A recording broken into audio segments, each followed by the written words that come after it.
পানি আসতেছে খুব কষ্ট করে, এই পানির ভিতরে অনেক কষ্ট, মানে সাথে সাথে খাবার নিতেছে। আমরা হুজুরদের খাবার নেওয়ার জন্য মাঠে নেমে দিছি, হুজুর এখন খাবার দেবো। দেখেন একদিন দেখেন অথাও পানি, রাস্তার উপর অথাও পানি, এখানে দেখেন মানে খিচুড়ি রান্না করে নিয়ে আসছে বন্যার্থ লোকদের জন্য, ক্ষুধার্ত লোকদের জন্য। দেখেন হুজুরদের কিরকম কষ্ট, হুজুরা কি করতেছে, মানবতা সেবায় তারা এগিয়ে আসছে, অন্য কোনো কেউ আসে নাই, একমাত্র হুজুররা এই মানবতা সেবার জন্য এগিয়ে আসছে। এদেরকে আসলে ধন্যবাদ দেওয়ার আসলে ভাষা নাই। দুর্যোগ মুহূর্তে কোনো রাজনৈতিক দল আসে নাই, কোনো আমলিগ আসে নাই, বিএনপি আসে নাই, জামাত ইসলাম আসে নাই, যাদের বাড়ি আসে নাই। আসতে কারা হুজুরদেরকে আল্লাহরা নেক হাত দান করেন, এদেরকে বড় বড় মৌলানা মানে দেন। দেখেন ওনারা এত দুর্যোগের ভিতরেও রান্না করে নিয়ে আসছে আমাদের জন্য, দুর্যোগ দুর্যোগের জন্য।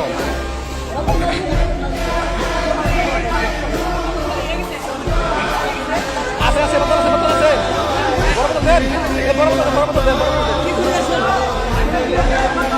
পানি দেন, পানি দেন, পানি পানি পানি পানি।